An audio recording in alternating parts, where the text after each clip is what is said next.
नमस्कार साथियों, मैं हूं सुधीर सिंह। आप सभी का स्वागत करता हूं तैयारी 24/7 पे।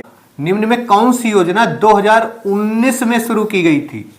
तो देख लेते हैं। नमामि गंगे शुरू हुई थी, या अर्थ गंगा, या फिर गंगा एक्सप्रेसवे, या फिर गंगा हरितमा अभियान। तो देख लेते हैं नमामि गंगे। नमामि गंगे ये 2014 में प्रधानमंत्री मोदी जी के द्वारा शुरू की गई थी। और इसका उद्देश्य अगर देखें तो इसका उद्देश्य था गंगा को प्रदूषण मुक्त करना तथा साथ में उसका संरक्षण भी करना। इसका जो है सेकेंड स्टेज अब चालू हुआ है फरवरी 2023 से और 2026 तक रहेगा इसका चरण 2। वही अर्थ गंगा जो है इसका ये अर्थ गंगा 14 दिसंबर 2019 में शुरू की गई थी। और इसका उद्देश्य जो है गंगा नदी को आर्थिक क्षेत्र से या आर्थिक गतिविधियों से जोड़ना था। क्या उद्देश्य था? आर्थिक गतिविधियों से जोड़ना। किसको जोड़ना? गंगा नदी आर्थिक गतिविधियों से जोड़ना। और इसके साथ में बड़ी मात्रा में वृक्षारोपण करना, जिससे गंगा के कटाव को रोका या मिट्टी के कटाव को रोका जा सके।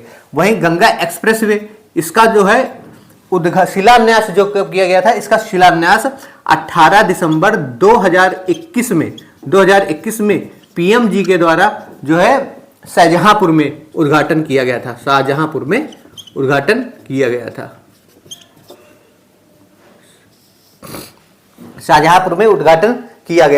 गंगा एक्सप्रेस वे की जो है लंबाई 594 किलोमीटर है, जो कि 6 लेन की है। कितने लेन की है? 6 लेन की। और प्लस इसको आगे आने वाले समय में 2 लेन बढ़ाया भी जा सकता है। वही कहां से शुरुआत की गई थी? तो अगर इसकी शुरुआत देखें तो ये मेरठ के गांव से शुरू हुई। मेरठ के बिजौली गांव से शुरू हुई है। किस गांव से? बिजौली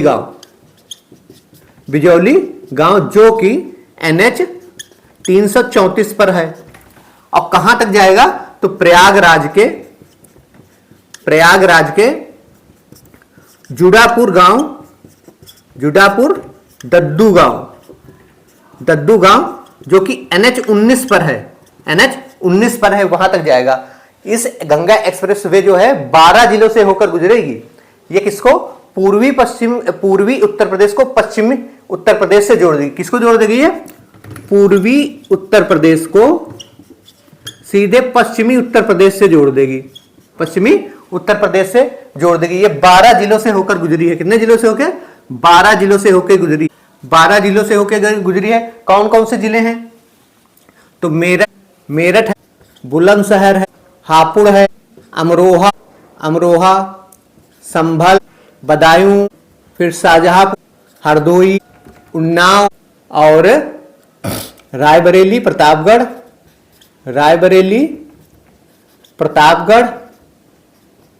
और 12वां जिला आपका प्रयागराज। ये 12 जिले हैं। वहीं पर गंगा हरितमा अभियान, तो गंगा हरितमा अभियान जो है कब शुरू की गई थी? तो 2018 में शुरू की गई थी। 7 अप्रैल 2018 में शुरू की गई।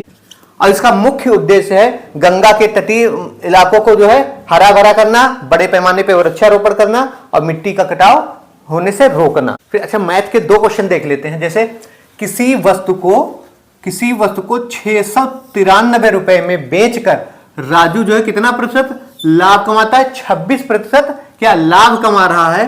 तो राजू ने उस वस्तु को कितने रुपए में लिया था? यानी कि कितने रुपए में बेच रहा है, यानी सेलिंग प्राइस 693 रुपए है। और कितने रुपए में लेना है? तो यानी क्या बताना है? कॉस्ट प्राइस इसकी बतानी है तो कितने रुपए। तो एक 26% फायदा कमा रहा है। यानी कि ये जो है सेलिंग प्राइस क्या है? कितना है? 126% है। कितना है? 126%। किसका? कॉस्ट प्राइस का। तो सेलिंग प्राइस क्या है? 693, यानी ये 126% है। यानी 26% फायदा उठा रहा ना, 126% है। और 100% निकालना है। तो ये लो, इस कैलकुलेशन कर लो। इनको काटो तो कितना आ जाएगा? 126 और इसको काटो तो ये 50 हो जाएगा, ये 63 हो जाएगा।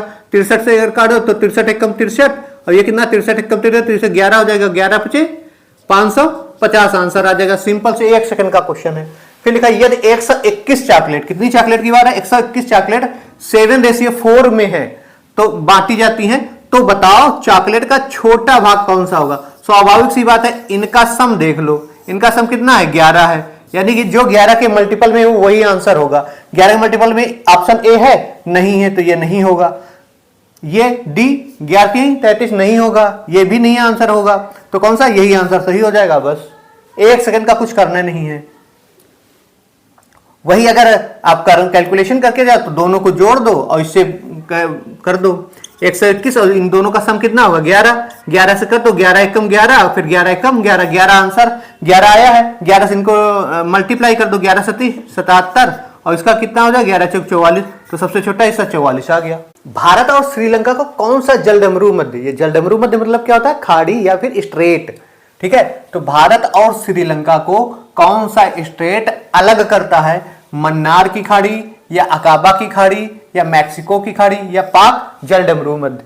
तो अब देख लेते हैं विषय भारत इस तरीके से है और यहां पे श्रीलंका ऐसे लटके हुए हैं, तो यहां पे ये जो है इसे कौन अलग कर रहा है, ये पाक की खाड़ी, कौन से, पाक जलडमरू मध्य, यानी कि भारत को जो है श्रीलंका से कौन अलग करता है, पाक जलडमरू मध्य। वहीं पर यहां पर ही मन्नार की खाड़ी भी है भारत की, मन्नार की खाड़ी, मन्नार की खाड़ी, मन्नार की खाड़ी और पाक जलडमरू मध्य को राम सेतु अलग करता है। कौन अलग करता है, राम सेतु अलग करता है, यानी कि ये दोनों को मन्नार की खाड़ी और पाक जलडमरू मध्य में कौन विभाजित करता है, राम सेतु करता है। ये मन्नार की खाड़ी में ही विश्व में जो है बहुत ही विलुप्त प्राय प्राणी जिसे समुद्री गाय या डुगांग बोलते हैं, क्या उनसे, समुद्री गाय पाई जाती हैं।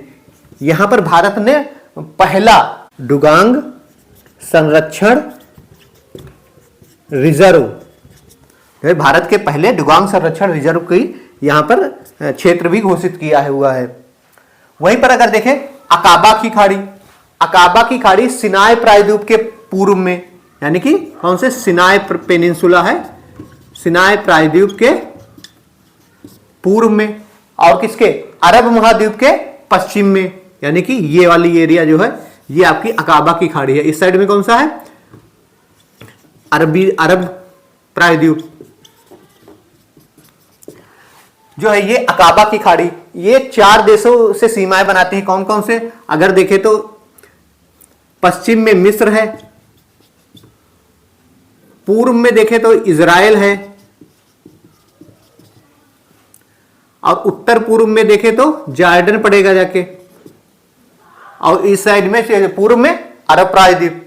तो ये जो जॉर्डन का एकमात्र बंदरगाह है जिसका नाम भी अकाबा ही है।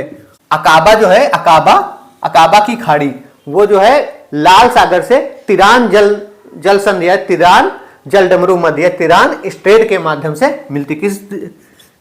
कौन सी स्टेट है, तिरान स्टेट, तिरान स्टेट के माध्यम से जो है लाल सागर से मिलती है।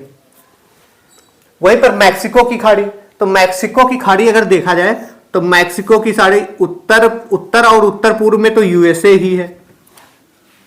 अगर पश्चिम में देखें तो यहां पर फ्लोरिडा स्टेट के माध्यम से ही है। मैक्सिको की खाड़ी किसे, अटलांटिक महासागर से मिलती है, अटलांटिक महासागर से मिलती है।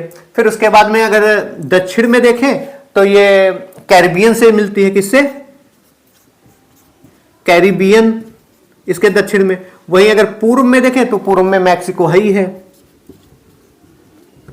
तो बताओ जलडमरू मध्य भारत और श्रीलंका को कौन सा जलडमरू मध्य अलग करता है, तो पाक जलडमरू मध्य आंसर हो जाएगा। निम्न में से पंजाब का कौन सा प्रसिद्ध वाद्य यंत्र है जो लकड़ियों की कई छड़ियों से मिलकर बना होता है, मशक है, चिमटा है, चिक्का है या खड़ताल है। तो उसका नाम, उस वाद्य यंत्र का नाम चिक्का है। चिक्का जो है वाद्य यंत्र लकड़ियों की कई छड़ियों से मिलकर बना होता है और इनके गिद्दा और भांगड़ा में प्रयोग किया जाता है। किसमें किया जाता है, इनका नृत्य होता है गिद्दा और भांगड़ा में इसका प्रयोग किया जाता है। वहीं पर 2025 का प्रिट्जकर आर्किटेक्चरल पुरस्कार प्रदान किया गया था। किसको दिया गया है, लियू जियाकुन को, मनिका विश्वकर्मा को, फातिमा बास को। किसको दिया गया है? तो ये लियू जियाकुन को दिया गया है 2025 का प्रिट्जर आर्किटेक्चर पुरस्कार। जो प्रिट्जकर आर्किटेक्चर पुरस्कार है, इसे वास्तुकला का नोबेल पुरस्कार भी बोलते हैं। वास्तुकला का नोबेल पुरस्कार के रूप में भी जाना जाता है।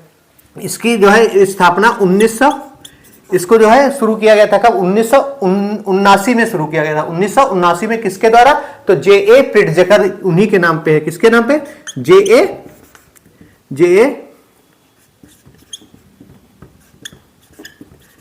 प्रिट्जकर के द्वारा ही। और एक हयात फाउंडेशन, कौन सी? एक हयात फाउंडेशन के द्वारा इसकी नींव रखी गई थी। इसमें जो है $1 लाख और साथ में कांस्य प्रतिमा दी जाती है। वही मनिका विश्वकर्मा राजस्थान की एक मॉडल है। राजस्थान की एक मॉडल है जिन्होंने मिस यूनिवर्स इंडिया 2025 का खिताब जीता है। 2025 का खिताब जीता। वहीं पर फातिमा बास जो कि मैक्सिको की है, इन्होंने मिस 74वां मिस यूनिवर्स टाइटल जीता है।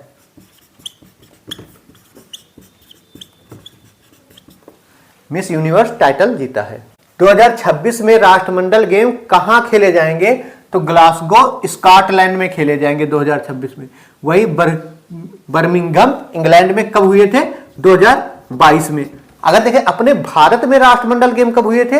तो 2010 में हुए थे। कहां आयोजित किए गए थे? दिल्ली में आयोजित किए गए थे। अच्छा, जब राष्ट्रमंडल गेम की बात हो रही तब ये इनकी शुरुआत कब से हुई थी? राष्ट्रमंडल गेम की शुरुआत 1930 में हुई थी और भारत इसमें 1934 में जो इसकी सदस्यता ली थी। इसके अगर कुल सदस्य देश देखें तो 56 है। कुल सदस्य देश कितने? 56 है। और राष्ट्रमंडल गेम में वही है जो ब्रिटेन के कभी न कभी उपनिवेश या औपनिवेशिक क्षेत्र में औपनिवेशिक रहे हैं। वही विश्व स्वास्थ्य दिवस प्रतिवर्ष मनाया जाता है। तो कब मनाया जाता है? 7 अप्रैल में। कब मनाया जाता है? 7 अप्रैल में मनाया जाता है। 2025 का इसकी थीम क्या थी? तो थीम थी स्वस्थ शुरुआत आशाजनक भविष्य। 22 अप्रैल विश्व पृथ्वी दिवस है। विश्व पृथ्वी दिवस। तो इसकी थीम क्या थी? हमारी शक्ति हमारा ग्रह। 3 जनवरी को महिला शिक्षक दिवस के रूप में मनाया जाता है। वहीं 24 जनवरी यूपी का स्थापना दिवस है। क्या है? यूपी का स्थापना दिवस। 24 जनवरी को राष्ट्रीय बालिका दिवस भी मनाया जाता है। अंतरराष्ट्रीय आपराधिक न्यायालय ICC से हाल ही में कौन सा देश बाहर निकलने की घोषणा की है? तो कौन सा देश? हंगरी ने किया है। हंगरी ने क्यों किया है? क्योंकि इजराइल के राष्ट्रपति बेंजामिन नेतन्याहू को जो है ICC ने गिरफ्तार करने की घोषणा की, जिससे गुस्सा होकर हंगरी ने यूरोपीय संघ का, हंगरी जो है अप्रैल 2025 में जो है ICC से बाहर निकलने की घोषणा कर दी थी। हंगरी देश यूरोपीय संघ का पहला देश है बनेगा जो आपराधिक न्यायालय से बाहर निकल जाएगा। वहीं 2025 में और भी देश निकले हैं, जैसे माली है, नाइजर है, बुर्किना फासो है। राष्ट्रीय आपराधिक न्यायालय जो है इसका अगर मुख्यालय देखें तो वहीं हेग में ही है। हेग नीदरलैंड में। फिलीपींस 2019 में, बुरुंडी 2017 में। जब और अंतरराष्ट्रीय आपराधिक न्यायालय का जो है मुख्यालय हेग नीदरलैंड में है। वहीं पर महात्मा गांधी जी के प्रिय भजनों यानी किसके? महात्मा गांधी जी के प्रिय भजनों में से एक वैष्णव जंत के रचयिता कौन है? नरसिंह मेहता जी हैं, जो 15वीं शताब्दी के जो है गुजराती कवि हैं। 15वीं शताब्दी के गुजराती कवि हैं। वहीं एक और भजन गाते थे महात्मा गांधी जी, रघुपति राघव राजा राम।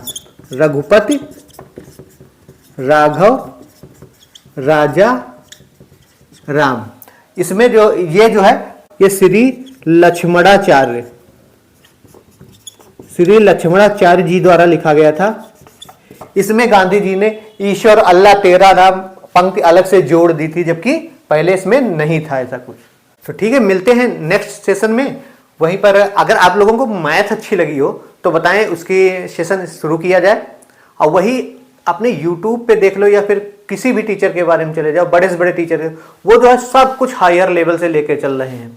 अगर आपको बिल्कुल बेसिक लेवल से पढ़ना है या जानना है तो बताएं, क्लास शुरू की जाए इसकी मैथ की, चाहे यूपी पुलिस की हो, चाहे SSC GD की हो, चाहे SSC CGL हो, किसी भी लेवल की हो। मैं अगर क्लास अच्छी लगी हो तो लाइक शेयर और सब्सक्राइब जरूर किया करें और पढ़ते रहें। किसी भी पेपर के डेट का इंतजार ना करें, कब डेट आ जाएगी पता भी नहीं चलेगा।